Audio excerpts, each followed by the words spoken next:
하나님 아버지, 우리가 말씀을 대합니다. 우리의 마음을 여셔서 말씀 잘 이해하고 삶에 적용하도록 인도하여 주옵소서. 감사하며 예수님의 이름으로 기도합니다.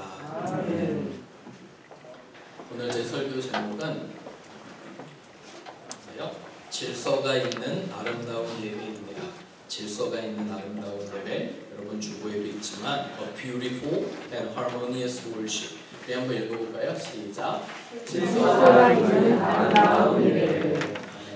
질서가 있고 하나님 부여하신 아름다움이 있음을 합니다. 이스라엘의 축제 기간에 여러분 아시지만 낙하산으로 하마스 단체의 군인들이 침범해서 민간인들을 죽이고 납치하는 끔찍한 전쟁이 시작되었습니다. 11일 동안 하마스 단체는 4,300발의 미사일을 이스라엘 나라에 퍼부었습니다.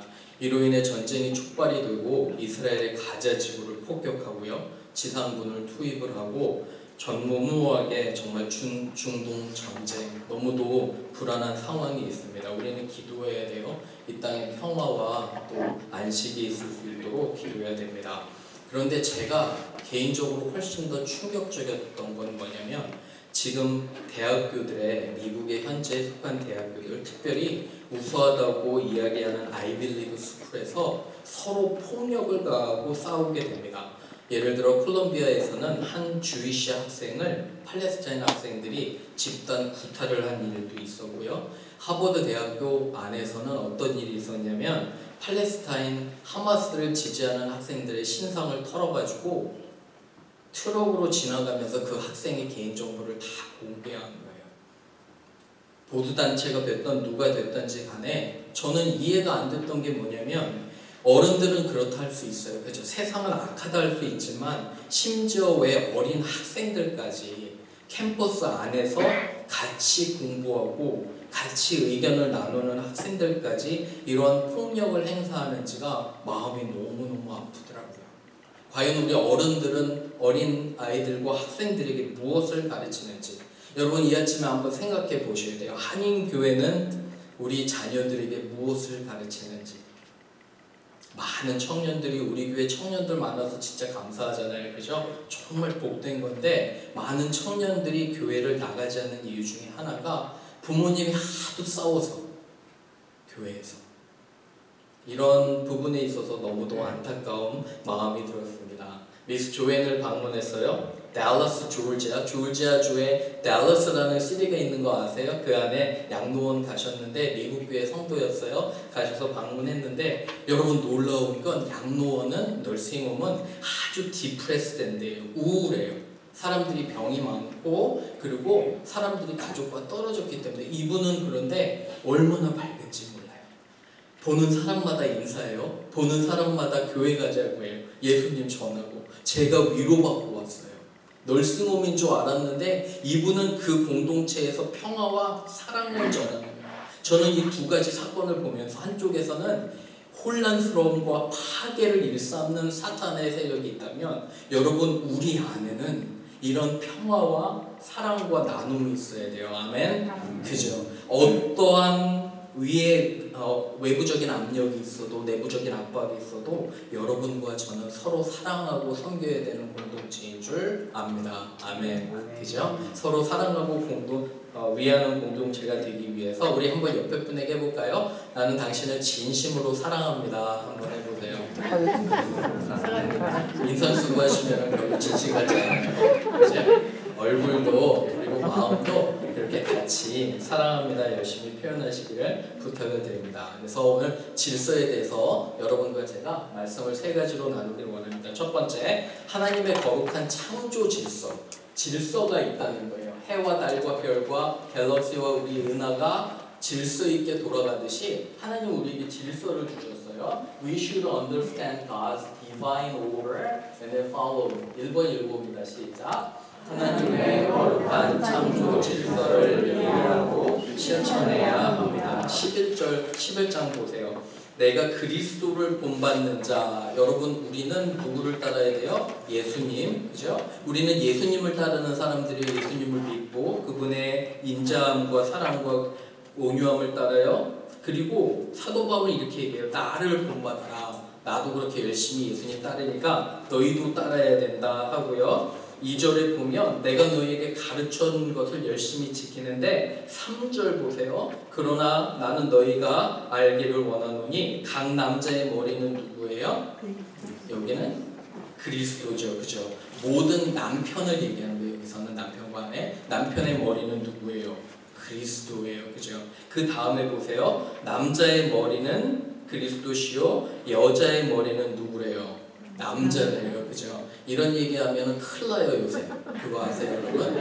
제 딸과 얘기를 하면 아빠는 무슨 조선시대에서 태어났냐고 구닥다리 말도 안 되는 여자아이들을 보라고. 대학만 해도 53%가 여학생 비율이에요. 훨씬 더 똑똑해요. 그거 아세요? 훨씬 더 공부 잘하고 훨씬 더 침착하고 훨씬 더 좋은 자 많고 여자애들이 훨씬 더 잘해요. 말도 안 되는 얘기를 한다고 저한테 그래요. 그죠? 그런데 여러분 이해하셔야 될 게 뭐냐면 남자의 머리가 먼저 뭐라고 그랬어요? 그리스도예요. 남편이 예수님을 정말 사랑하고 예수님의 인내와 사랑과 희생으로 아내를 이끌면 어떻게 될까요? 아내는 자연스럽게 따라가요.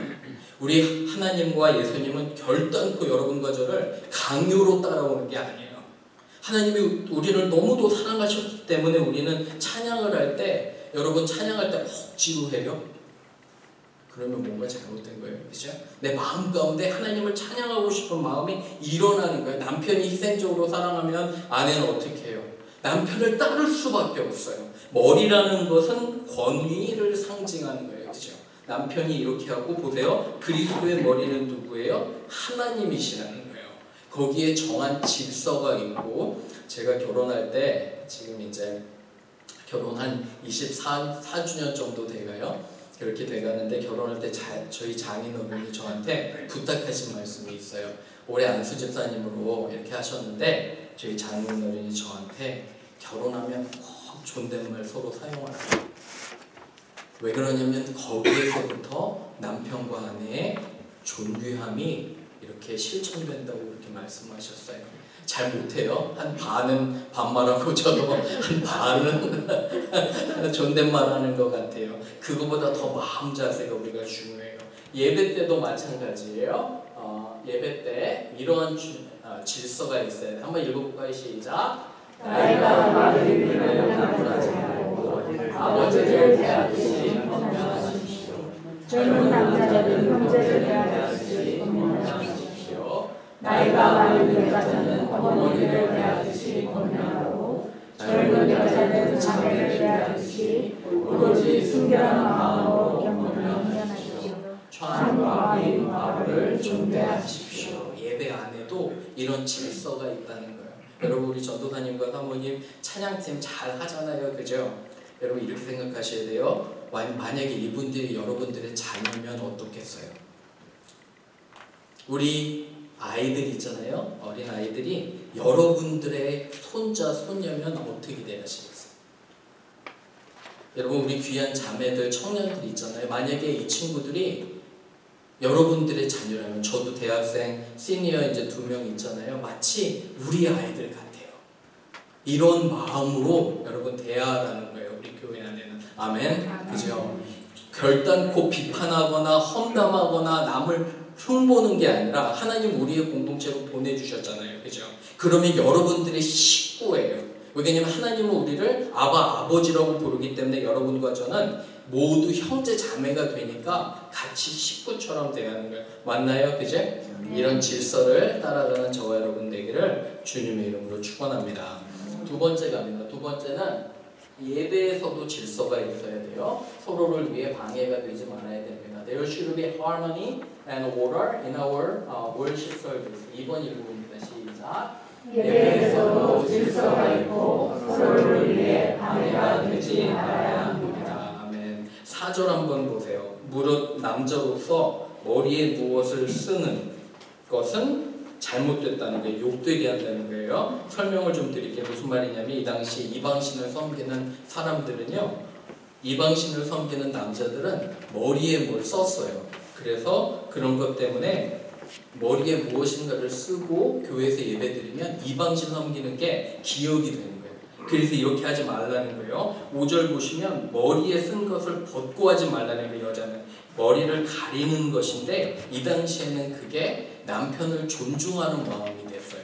이해가 가시죠? 그죠? 우리 지금 시대는 아니지만 그 당시에는 머리에 무엇을 쓰는 것이 그 사람을 존중하는 것으로 우리가 아는 게 됩니다. 그리고 5절 보시면 머리를 민 것은 이 당시에 이방신을 섬기는 여성들도 머리를 미는 그런 경험들이 있었대요. 그래서 이런 거를 하지 말라는 거예요. 남자는 단정하게 머리를 깎고요. 여자는 머리에다가 잘 머리를 가리고 쓰고 한다는 겁니다.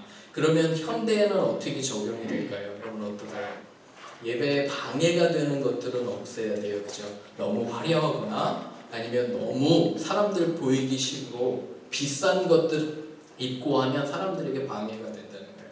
예전에 제가 유스 패스터 청소년부 사역을 오래 했는데 어떤 한 여학생이 저한테 와서 이렇게 얘기하더라고요. 목사님, 나에게는 자유가 있는데 내가 입고 싶은 거 아무거나 입으면 어떻습니까? 이렇게 얘기를 해요. 저한테. 티네이저들 그럴 수 있잖아요. 그죠? 프리덤, 나에게 자유를 달라. 그죠? 그죠? 죽음 아니면 자유를 달라. 이렇게 외치는 거예요. 저에게 그 여학생이. 근데 저는 이렇게 대답을 했어요. 한번 생각해 보라고. 만약에 정숙하거나 잘 입지 않으면 우리 남자아이들, 보이들에게 방해가 된다. 남자아이들이 그렇게 생겨먹어가지고 원래 그렇게 생겨먹어가지고 방해가 돼서 예배를 못 드리니까 옷을 잘 입는 건 사실 너의 자유를 내가 인정하지만 남을 위해서 하는 거라고. 다른 사람들이 예배 드릴 수 있도록 집중하도록 네가 보이들을 도와주는 거라고. 이렇게 얘기를 했어요. 만족했나 봐요. 그렇게 가더라고요. 왜냐하면 다른 사람을 도와준다는, 여러분과 저도 마찬가지예요. 예배 때 이런 아름다움은요, 나보다도 남을 먼저 생각하고 배려하는 것이 여기 그런 거예요. 그죠? 그래서 머리에 쓰고 단정하게 그 남편을 위하고 아내는 이제 머리에 쓰고 하는 거죠. 베드로전서 3장 2절에서 5절 우리 한번 읽어봅니다. 시작. 너희의 두려워하며 정결한 행실을 보이라. 너희의 단장은 머리를 꾸미고 금을 잡고 아름다운 옷을 입는 외모로 하지 말고 오직 마음에 숨은 사랑을 공유하고 안정한 심령에 썩지 않을 것으로 하라. 이는 하나님 앞에 값진 것이니라. 아멘. 그죠? 여기 보시면 중요한 게 뭐냐면 우리의 아름다움이 머리나 금을 차는 거나 아름다운 옷을 입는 외모가 아니래요. 뭐냐면 여러분들과 제가 이 예배 오는 것은 마음 가운데 온유하고 안정한 심령에 썩지 아니할 것, 우리의 마음 태도가 더 중요한 거예요. 내가 하나님 앞에서 어떠한 자세로 예배를 드리는지가 더 중요한 거라 믿습니다. 아멘. 그죠? 그래서 우리가 잘 단정하게 입고 방해되지 않고 예배를 아름답게 만들어가는 저와 여러분 되기를 주님으로 축원합니다. 아멘. 마지막으로 갑니다. 서로를 귀하게 여기고 배려하는 마음이 있어야 됩니다. We should make a harmonious community by respecting each other. 우리 3번 읽어봅니다. 시작. 서로를 귀하게 여기고 배려하는 마음이 있어야 합니다. 11절 보세요.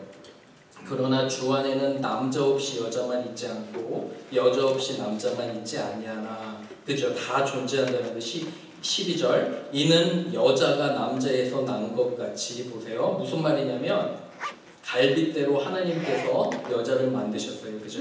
그래서 여자가 남자에서 난 것 같이 남자도 여자로 말미암았어요. 무슨 말이에요? 어머니의 모태를 통해서 우리가 다 태어나요. 우리는 서로 의지가 된다는 거예요. 그죠? 여러분과 제가 서로 도움이 필요하다는 거예요.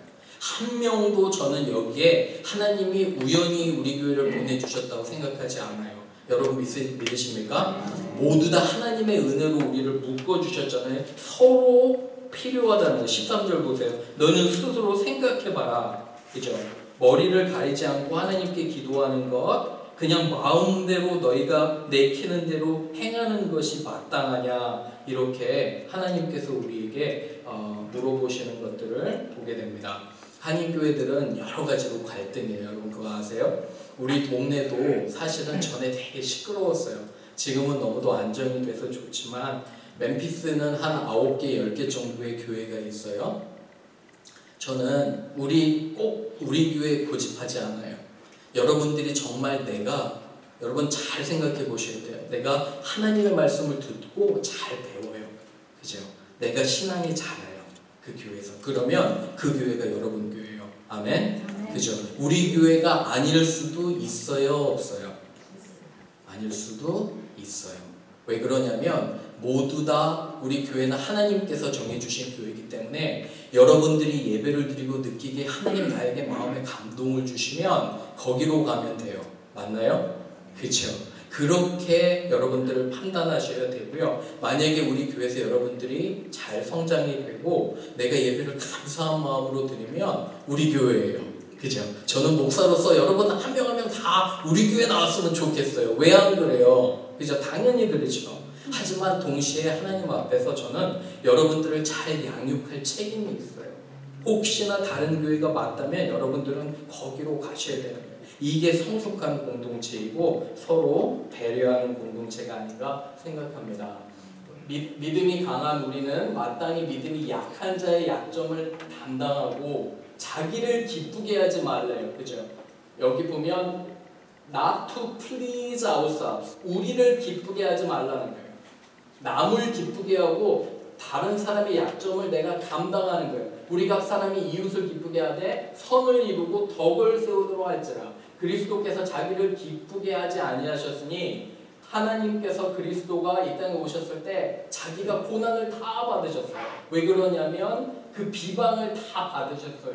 우리의 죄를 주님께서 다 감당하신 것을 고백합니다. 맞죠? 이게 바른 예배의 자세라는 생각이 듭니다. 기도해야 돼요. 말씀을 정리하면서 여러분과 저는 정말 열심히 기도해야 돼요.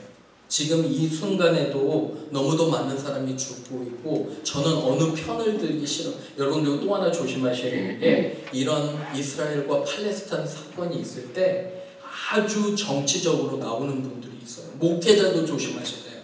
여러분 공화당, 민주당 우리는 그런 게 중요하지 않아요. 우리는 누구를 따르는 사람이에요? 예수님을 따르는 사람이에요. 태극기파, 촛불파가 중요해요?